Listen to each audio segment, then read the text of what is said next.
This is KF 5008, Program Design and Development, Week 2, and this is the algorithm section.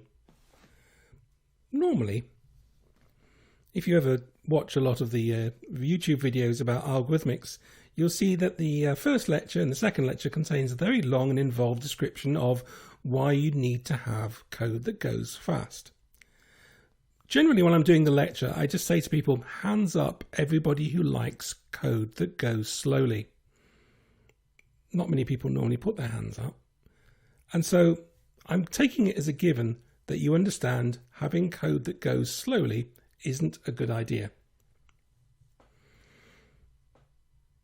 Before we get much further, I want to burst 4 myths on making your code go faster. The first one is, well, you've got your Java code, you need to rewrite all that in C++. But do the facts really keep that together? Here we see a performance index. So basically what they've done is they've taken a number of simple algorithms, they've written them in C and they've written them in C++, and they've compared them together. And what do we notice here? Well, we notice that in general, Java is taller, which means it's slower than the C++ version. But notice sometimes the Java version is actually slightly faster. And at no point is C++ twice as fast. So generally, C++ is, let's admit it, about twice as fast as Java. But really, is that a huge amount? Sometimes it can be. Sometimes it can be the matter between getting this particular frame rate and that particular frame rate. So sometimes it does matter, but generally it doesn't. For some languages, like PHP, C++ is 100 times faster. So, that is a particular avenue for you to do. But again, PHP tends to call a lot of pre-compiled code. So it tends to be the glue that ties C together in many places. So if you convert all your code into C++, you will not get an astonishing speed increase unless you're really desperate for minor speed increases. The next line people often say is, forget C++. What you want to do is hand-coded assembly language. And again, you get an advantage sometimes. Crafting hand-coded assembly language is incredibly tricky, but it's very common for a long period to actually have a game where most of the code was C++ and some of it is written in a hand-coded assembly language for those real core routines. But to be honest, these days, the compilers are really smart, and the internals of most processors are pretty complicated in terms of efficiency, so it's a lot easier to actually let the compiler do the work, and it's very difficult to write hand-coded assembly language that really outperforms C++. And people then go, forget assembly, write a field program array, do it in hardware. And again, you can get a factor 2 or 3 increase in terms of hardware. And normally that's not really justified. It's a lot of effort. Okay. The other comment you get a lot is just buy a faster computer. And again, how much faster will you get? You might get 10, 15, 20%, maybe a bit more, because that's the kind of increment you get between a current generation and a new generation machines typically. So doing all these naive speed ups will get you a speed increase of 2 to 3 times faster. And maybe that's good. But remember, if you're doing it in C++, you're recoding a lot of stuff potentially. Before we go any further, I want to start off with a quick tangent on guessing numbers. And that's because sometimes people get this and they think it's really obvious. And I've had a whole bunch of students who think it's not obvious, which is fine. I just want to quickly clear this up. Let's look at linear search in any language, including Java. And let's just imagine, metaphorically, we have a robotic dog. A treat is hidden for that robotic dog in one of a number of shoes. The dog does not know in advance which shoe holds the treat. It's random, okay? And basically what it has to do is it has to look at the first shoe, then the second shoe, then the third shoe, and the fourth shoe, and the fifth shoe. There's no way for it to kind of guess the shoe. So it has to go through them sequentially. So the question is, how many shoes on average, so supposing the dog has done this for 5 months every day, how many shoes on average does the dog have to look at? So why not write down in the box how many shoes you think the dog has to get through? Welcome back. On average, for 10 shoes, the dog has to look at 5 shoes. Now, some people find that fairly obvious. If you don't find that fairly obvious and it's not intuitive, then follow the tangent video and have a look at the simulation we've got on that. So, for example, let's say every day the dog has a treat hidden at random in 20 shoes. How many shoes on average does the dog have to search through? That's right, it takes 10 shoes. It has to go through at least half the shoes to get a reasonable chance of getting it. Sometimes it's better, sometimes it's worse, but on average it has to go half the number of shoes. And this is the same for searching any array. So you're walking through an array looking for a particular item that matches something you're looking for. So you might have a list of names and you're looking for a name in an array of names. If you don't know where it is and there's no structure to that list, then you're going to take, on average, half the size of the list, the number of items in the list, to get to that item. As I said, if this doesn't make sense, check the tangent video. So let's go back to last week.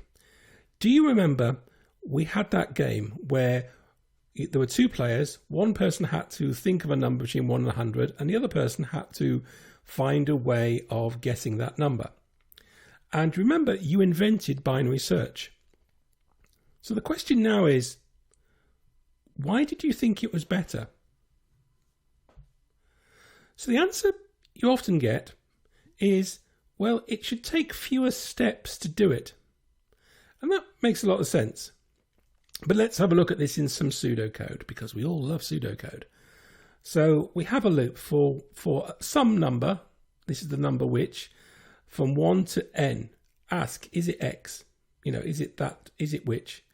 If the answer is yes, then stop. If not, add 1 to which, goes to the next number. So that code should be fairly self-explanatory.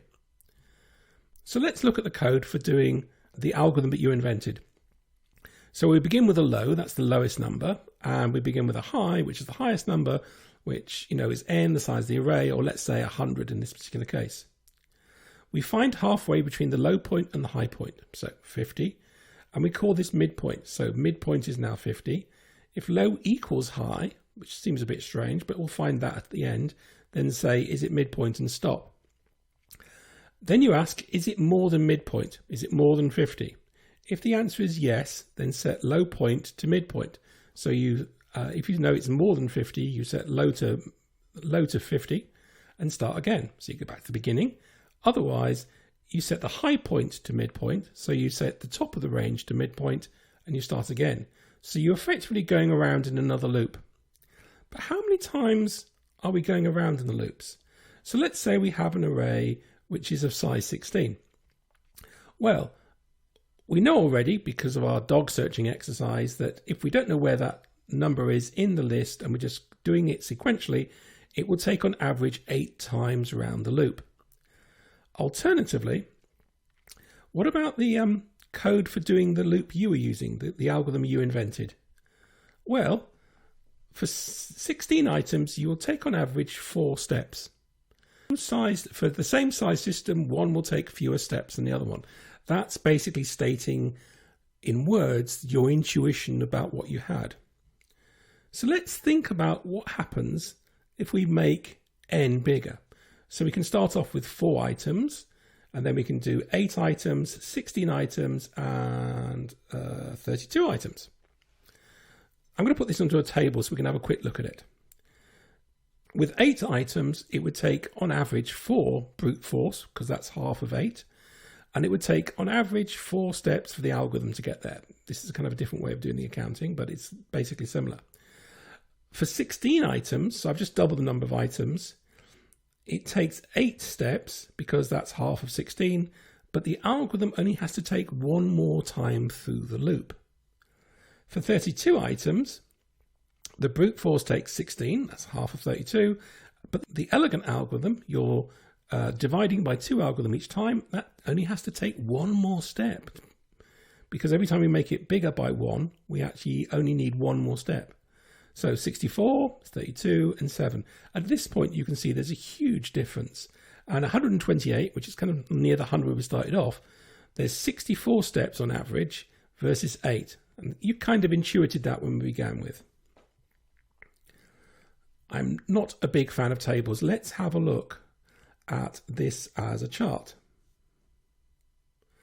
So n is going this way. So this is as we get the chart number of items bigger and bigger. And this is how long it takes going up the vertical axis. So you can see that basically if you make the is it 1, is it 2, is it 3, is it 4 bigger, it's going to take the same amount of time, the same proportion of time. So let's think about that. If we double the number of items in the array, it will take the is it 1, is it 2, is it 3 incremental approach. It will take twice as long. Double the size of the array, twice as long to do it. Make it 4 times as long, it will make it 4 times as big. Now that's quite a natural way of doing it. But let's look at your smart way of doing it. Your divide by 2 algorithm, basically every time you have to make it at least a factor of 2 bigger to make it even 1 step longer. So this algorithm starts off and smoothly curves over. So that gap between the green line and the pink line, that's the dust that you're leaving the other algorithm behind in. So we've established that if we look at these 2 curves and we can see the difference between the curves, the gap between the curves is how much time you're saving. And that's the stuff you intuited. Right. So we went back to, let's go back to the C++ stuff. And let's, again, have one of my favorite metaphors. Now imagine we have a rabbit, and the rabbit is doing the is it 1, is it 2, is it 3, is it 4 approach. And you've got a sloth.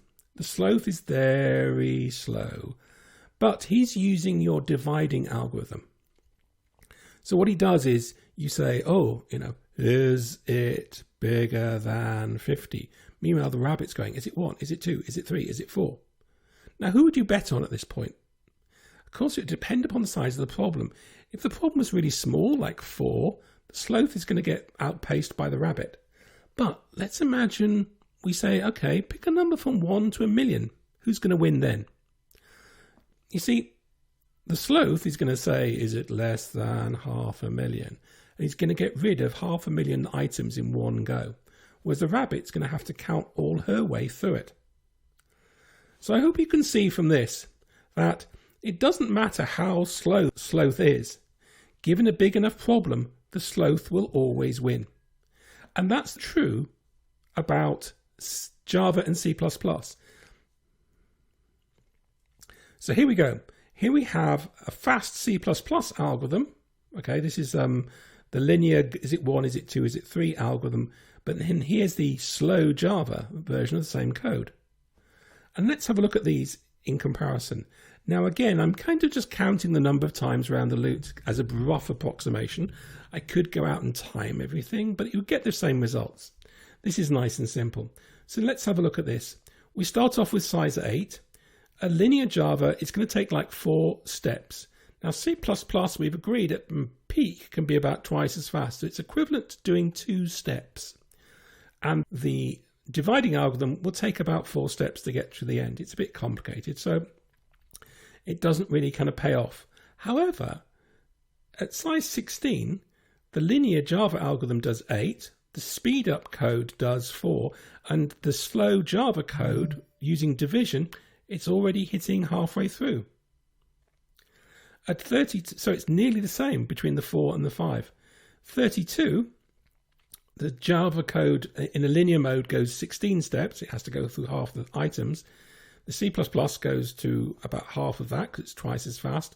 But realize now the algorithm in Java, the smart division algorithm, takes less time than the highly optimized C++. 64, 32, 16, 7. So now Java, with a smarter algorithm, is leaving C++ in its dust. It's already achieved the equivalent of not only moving to C++, it's already surpassed writing hard-coded assembly language. And let's face it, if you only had 64 items, you wouldn't write hand-coded assembly language. And 128, it's already outperforming maybe upgrading to some hardware. So that's the limit you would get by going to a smarter language, a faster language. Okay. So the big takeaway for this part is, for big data, for when the number of items you're dealing with gets big enough, algorithms always trump hardware, language, computer, library, whatever you want. A good algorithm will always leave everything else in its dust. And that's why we study algorithms. So let's stop for a moment and decide how we can compare algorithms together, or the introduction to big O notation. So let's begin by asking, what do we really mean by faster? Why don't you stop now and enter into the box what you mean by code going faster? So let's go back to our guess the number game, and when we invented a binary search. Stop now and write down why you think the binary search method is faster than just going through one at a time. Great. Welcome back. So, one way of measuring the speed of the code, and if you don't measure the speed, you're just going to be guessing for most of the time. I mean, supposing you were building a Formula One racing car and you just sent the guy out to drive round a bit. Could you really tell if the machine was going faster? Supposing you had an athlete and they were running around a track and you were trying to beat the world record. Would you just sit there and kind of look and go, yeah, that looked a bit faster than it was last time. Go around once more and let's have a look. Yeah, I think that kind of looks a bit faster. No, you wouldn't, would you? That would be a dumb way of working. And that's a dumb way of working with code as well. Don't just look at it and say it's going a bit faster, because you can easily fool yourself. So what we could do is we could actually use the code on the screen to actually time the code, so it's a bit like having a stopwatch on the code. Now, this isn't a great way to measure speed increase because it introduces a lot of noise, and you'll see the workshops for why. So let's go and listen to a discussion between two programmers. So programmer 1 in blue comes in and goes, well, my algorithm is faster than your algorithm. And look, my algorithm is going like 10 times faster than your one did. And the other program goes, well, what do you expect? You coded your algorithm on this mega PC and I'm running mine on a Raspberry Pi. That's not really fair. You can't say your algorithm's faster. You're just saying your computer is faster. Is that really good? Not really. So the first programmer goes away and he gets his algorithm running on the Raspberry Pi, or he takes the code from the Raspberry Pi and he makes it run on his hardware. Now we have the same hardware, he says, so that should be faster. He goes, yeah, but yours is coded in C++ and my one's still running in PHP. In principle, my algorithm is faster than yours. So the programmer goes away and he not only uses the same hardware, he uses the same language. Because, well, the other program will go, well, yeah, you wrote you took my code and you wrote it like a 5-year-old. You wrote it really lazily and it was just really not there. And then you really finely tuned your algorithm. In principle, mine is better. Yours is coded slightly more neatly.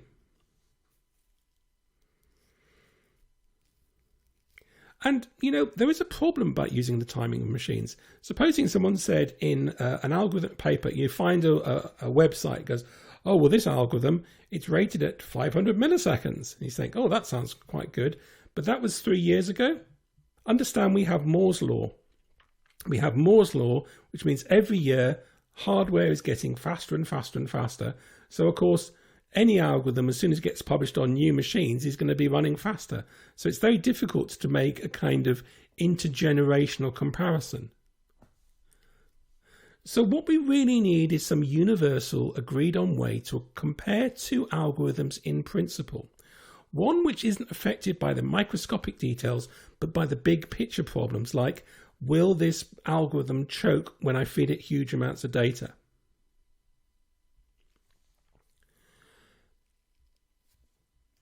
Now, it would be nice if we could actually start looking at the pseudocode before wasting any time making it work. After all, supposing you came up with this great idea for a new algorithm, how could you test if that algorithm is actually better than the current one without actually wasting all your time coding it up? So it'd be nice to be able to look at the pseudocode before we even touch C or Java. And one of the ways of starting is saying, why don't we count the number of times the algorithm goes round in a circle? Because that's kind of what we did when we were looking at the speed comparison before. And that sounds like a good idea. We can now find out the all-time winner for a particular job. And then we can just wave away the algorithm. We can wave away the hardware, which is going to keep changing. We can change the operating system. We can change the language. It doesn't care. We know that this algorithm is the best possible algorithm. So we call this O notation. And so the rest of this section is about introducing O notation. Before we begin O notation, we have to get something understood. Games companies, when they introduce their new fabulous game, they don't stand there and go, by the way, this game is 1% faster than last year. Why not? Businesses don't call in consultants to achieve a 1% improvements in performance for their company, for their software. I mean, it might do if it's really desperate and it really needs to improve over one tiny thing. But basically, 1% improvements are very unnoticeable. If you pressed a button and the website responded in 1% less time, you're not going to notice. So that introduces rule number 1. Don't sweat the small stuff. Speed problems tend to be more about what we say in business is scalability. You've possibly heard that time. It's like, oh, this is a more scalable solution. Think about what that means at the moment. Take, for example, a website that crashes. Now, this is a real world piece of software. People have really built this software and they've built it for some ticket company, and you'd think it would be working. And it's been working. These people have been selling tickets for long periods. But then suddenly a huge number of people come along and they overload it. So what went wrong in that particular case was the program worked with small numbers of people, users, customers, but not big ones. Ultimately, we need to be like Linda Evangelista. She was a famous model back in the 1990s, and she came up with this famous quote, "Christy and I, we don't get out of bed for less than £10,000. So basically, she wasn't interested in making sort of small, short things. She only did big jobs. And we have to be more like Linda. We don't care about tiny speed increases. And the reason we don't care about tiny speed increases is it takes as much time to make a tiny increase in speed as a big increase in speed. So if we just make tiny, small increments here all over the place, we're really just wasting our time. Unless it's big enough to be noticeable, it's not really worthwhile. So we only get out of bed to create huge order of magnitude changes. Rule 2. Ask yourself, what is the big picture? So the first thing you must do when you're coming in to try and make an algorithm go faster or a process go faster is ask yourself, what is N? Many people say you've got to keep your eye on the ball, but actually the biggest problem is often deciding what the ball is.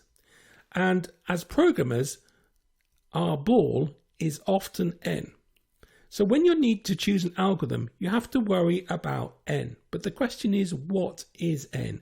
N is the number of things you're trying to deal with. So for example, if I'm designing a piece of software for timetabling, what are the numbers I'm dealing with? I'm dealing with numbers of students, numbers of lectures, numbers of rooms. Okay, but the numbers of students is going to far outweigh the numbers of lecturers. So I don't care about the numbers of lecturers and number of rooms. I only care about the numbers of students because that's going to be the biggest number. For example, if I'm dealing with patients, I worry about the size of the patients. How many patients am I going to deal with in this particular piece of software? How many is it designed to work with? So let's have a quick look at how you might do this.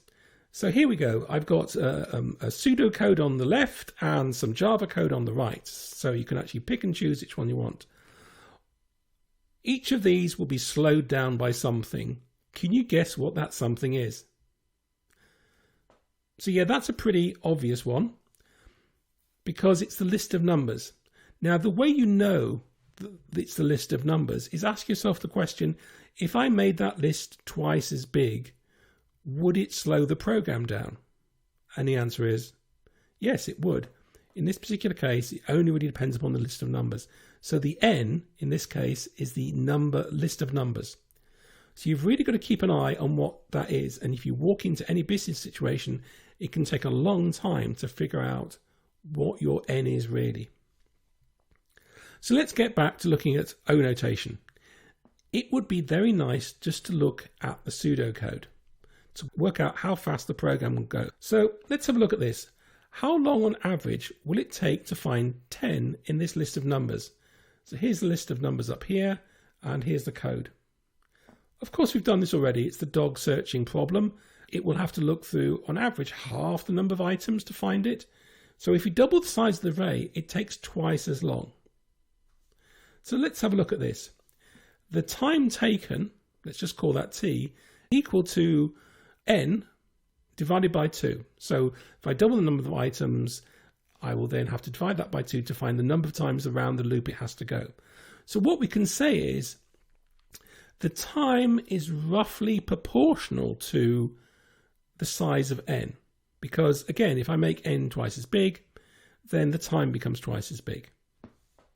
So this is what we mean by order. We mean proportionality, okay? So you might say, you know, your weight is proportional to the number of chips you eat.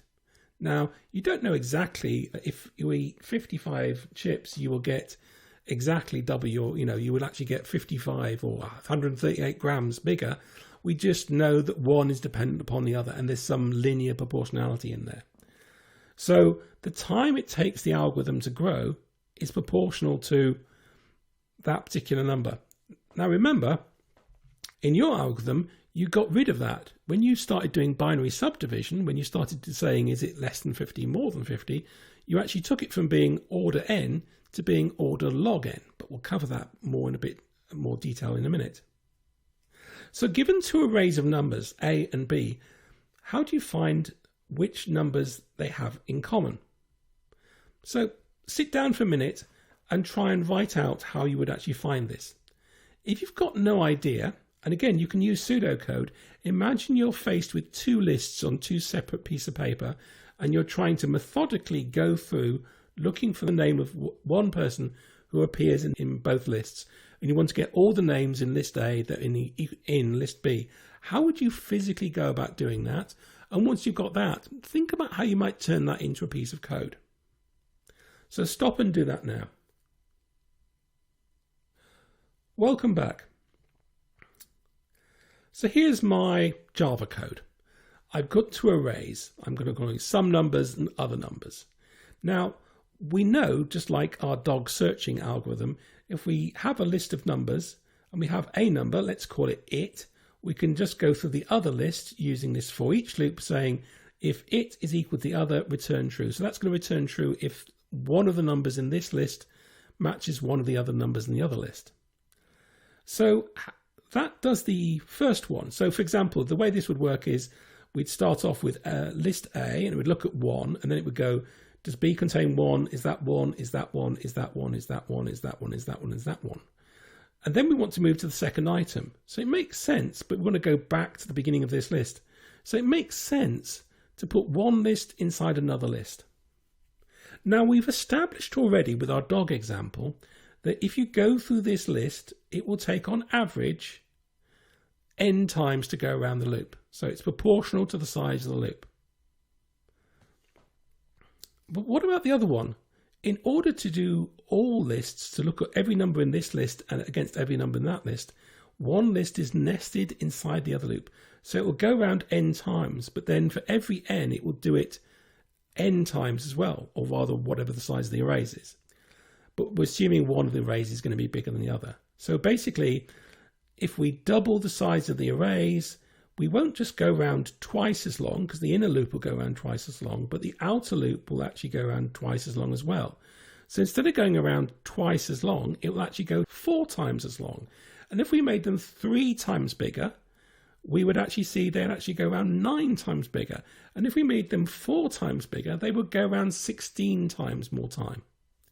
So basically, with that searching for one item in another item loop, these 2 nested loops, it will take n times n on average. It will be proportional to the size of those 2 lists, or if you remember your GCSE maths, n squared. So we would call this algorithm an O of n squared. So that means it's going to be of the order of n squared. Again, the big picture item is n, and it's actually going to be growing with the size of n. So let's have a look at that on a chart. So here we can see n growing. That's the kind of, is it 1, is it 2, is it 3, is it 4 kind of growth we've seen already. But then look at this, O of n squared. That gap between that one and that one is getting big fast. We don't like the look of that. Let's go one stage further. Supposing we had 3 lists. So we have to find if one number is in all of the 3 lists. So one way of doing this would be to look at these numbers, look at each of these numbers and actually say, do they all match? So the problem with that is, we're saying, yeah, so the number here matches the outer number, and this outer number matches the most outer number. Okay, so how fast is that going to go? So what we've got here is O of n inside O of n, but then it's going to be done O of n times. So let's imagine this. You take a list and you double its size. It goes from being twice as long in here to being 4 times as long here, and then 8 times as long here. And if we did the same with 3, we get 3, 9, 27. So we call that O of n cubed. And let's have a look at an O of n cubed algorithm. That's really bad. That's going to get slow fast. So let's stop for a moment and actually think about what this means in the real world. So you walk in to your office meeting and you meet your fellow business people. They're all business people. They know nothing about programming. And they go, oh, we love your software. Your software is fantastic. Because do you remember version 1 of your software? You know, it did this thing with 20 clients. And what happened was it would look at 20 things and it would like take 10 minutes to process. And we released version 2 last year and it could process 40 items and that would take 80 minutes. It'd take an hour and 20 minutes to process. But for doubling that, that was really worthwhile. Everyone really loved the system. So we want to do version 3 and we want to process 100 items. Now remember, this algorithm is O of n cubed. It's looking at 3 lists. How long do you think intuitively it's going to take? Why not write that in the box and we'll move forwards. The actual number is 20 hours. And that's because growing things with a cube, making problems slow down with the cube of the size of the issue, is a really serious issue. It's going to be really slow, really fast. And again, that's the sort of thing you really want to keep your head on top of when you're developing algorithms. Okay, so that's a real world scenario. Let's go back to actually looking at how this O notation works. Supposing we have, again, our sort of searching for an item in the list, our dog looking for something, item array. Let's go back to looking at an item in the list. So this is the dog searching an array. So it's going to look through the list of numbers for one thing, and then it's going to look at for another thing. How long will this take? Okay, well, we've got O of n for the first array and then O of n for the next array, okay? But notice there's one array followed by another. So let's just imagine this. Supposing we double the size of both arrays, how long will it take? Well, if this array is doubled in size, it'll take twice as long. And this array is doubled in array, that will also take twice as long. So overall, the whole thing will take, well, twice as long. Because one is followed by the other, they're not nested. So what we can learn from that is if we've got something that's O of n followed by another thing of O of n, that's going to be equal to 2 over n, and that's just order n. It's just still proportionate to the size of n. Let's look at a slightly weird one for a second. Let's just say at the end of the program we printf hello world. So how long is that going to take? What order is this? Let's see. If we run the program, it's going to print hello world. If we make it twice as big, it's going to print hello world. If we make it 1,000 times bigger, it's still going to print hello world once. So basically, it doesn't really have much an effect on the size of the program. And what we do is we say if something doesn't have an effect upon the size of the program, it doesn't change, it doesn't do more, it's order 1. So we say that's order 1. Okay, we've covered quite a few at the moment, and let's have a look at the O notation game. This is the O notation game. So let's see what the rules of the O notation game are. These are fairly simple and you can intuit them fairly quickly. If you have something that's O of n followed by O of n, that's just O of n, because it's going to be 2 over n and we don't sweat the small stuff. If we have something that's nested, so of O of n times O of n, that becomes O of n squared. If we have something that's O of n and we add something which is say O of 1 or O of 3, then that's just the same as O of n because the bigger bit wins. And suppose we have O of n over 2. Well, we don't sweat the small stuff. We get rid of that minor detail and we just say that's still proportionate to the size, because it doesn't matter if it's proportional to half the size, that's going to be proportional to the size. And again, if we do something 4 times in the program and it's always done 4 times, then that's just still order 1. Even if we do something 1,000 times, that's really just O of 1. And finally, O of n plus O of n squared. Well, we don't sweat the small stuff. O of n, if you imagine those slopes, is a lot less than O of n squared. So we start to worry about the O of n squared. And equally, if we've got O of n squared plus O of n cubed, we don't worry about the O of n squared, we worry about the O of n cubed. That's the big picture. So we have one thing remaining. How do we handle the time taken for something, your division algorithm, we are dividing by 2 each time? Well, that's pretty simple. That's actually a logarithmic curve. If we actually kind of plot it out as a graph, we see that the size of the system grows very slowly. So here we go. And if we look at 16, we see that this is a log base 2 curve. So basically, if your code splits something in half each time, then it's log of n, because that's the kind of, because as it grows, it will take less and less time proportionately.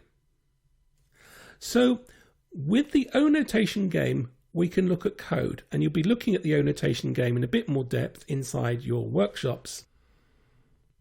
Now we need to learn to talk like a programmer. The most important thing about being a programmer is being able to make the right noises at the right time in the right meetings. So let's have a look at this.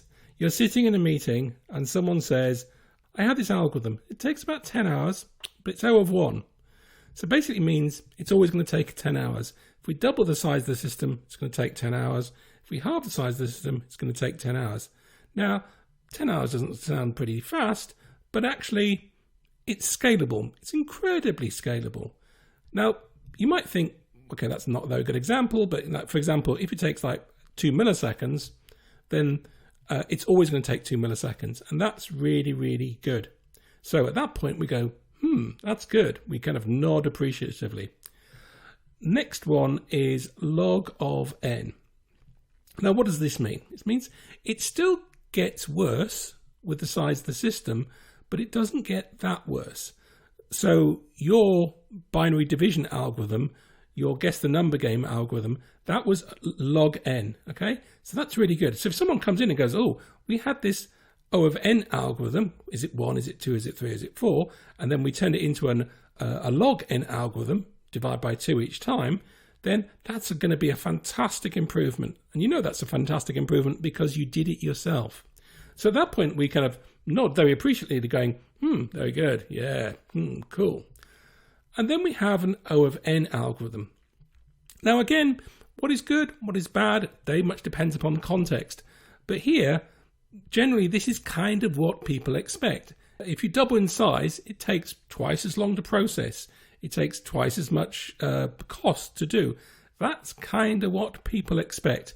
That's linear growth. And linear growth is kind of tolerable. We'd like to make it n log n. We'd like to make it O of 1. But to be honest, O of n is kind of okay. So let's move on. Now, a lot of algorithms we'll be discovering later actually grow of n times log n. So it's basically kind of linear growth, but a bit more. And we'll see some algorithms that do that in the coming weeks.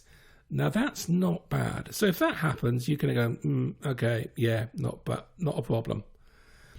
Then we start to getting n squared algorithms. So remember, these are the ones, if you double the size of the problem, you get 4 times as much time. Now, that's getting serious. So at this point, if you're sitting in a meeting and someone goes, well, we're going to replace our O of n algorithm with this n squared algorithm. So at that point, your ears prick up and you kind of put a serious face on. Now, this is what we technically call polynomial time. And you'll sit there and go, oh, hang on, Brian, isn't that a polynomial time algorithm? Are you sure that's a good idea? And obviously, again, it comes down to scalability. If the size of the system isn't going to grow, then that's not an issue. For example, let's take a game where you're kind of game like Command and Conquer, where you're kind of getting troops to run around on the field and they're doing searching for the enemy all the time. Now, you can fix the number of people, so then even though it's an n squared algorithm practically, you're kind of getting into a decent, you can fix that problem up in advance. So, suppose if you can control the amount of data, you're going to get away with this. But basically, if someone says n squared, that isn't good news because of that isn't truly scalable. The next one is O of n cubed, and we've already seen how dangerous that can get. That can start off reasonable, but get out of hand pretty badly, pretty quickly. So this is pretty serious. So you put on your serious face for polynomial time algorithms. And finally, there are the really bad ones. So, for example, if you went from 2 steps to 3 steps, it went from being a 4-line problem to being a 16-line problem. That's not good. And that's 2 to the power of n. Now, we'll be covering this in a bit more detail when we get to the reason of slow algorithms. So, we definitely don't want algorithms that do that. These are known technically as NP. So you will sit there in the meeting and you're kind of going, hang on a bit, Barry, isn't that an NP complete problem? And the other guy goes, well, yeah, it may be. And he goes, well, that's going to explode in your face really, really badly. It's just an IED waiting to happen in the software terms. And finally, we've got N exclamation mark. Let's not worry about that. But in terms of bed, basically, this gives us nightmares. We do not want an NP hard problem. These will get these like truly and totally unscalable, and they will get out of hand really, really badly, really, really quickly. They're deceptive, as we'll see later on, but as soon as your system starts to get any bigger, you're going to have massive problems. So, what have we got here? The bottom line is algorithms are really measured by their scalability. Scalability is a characteristic of an organizational system that describes its capability to cope or perform well with increased workload. So what we want is algorithms that can handle big data. And we can define big in different ways. We can define big in real-time terms, or we can define big in terms of being able to process sheer quantities of data. Now, most of the time, he says roughly, most of the time we do not worry about the speed of a system. We do worry about the scalability of the system. If the system starts out working at a reasonable speed on a reasonable computer and it's reasonably scalable, then the system is going to have some lifespan to it. What we want to avoid is a system that starts out as a reasonable scale system, a reasonable size system, but then as people start in adding new elements, it starts to suffer. So finally, what have we learnt? Switching to C++ means you're very desperate. Better algorithms outperform faster everything. Faster language, faster hardware, you name it, an algorithm will eventually outperform it. The bottom line is, when you come into a problem, if you want to speed your code up, you must identify what the N is. What is the big bottleneck? What is the big problem? And we need to forget about the smaller problems. And finally, we've begun an introduction into O notation. So that's it for this section. There are other optional sections. I think the important thing for this week is you really need to get your Java upgraded. So thanks for listening, and I will see you hopefully next week or in the next episode.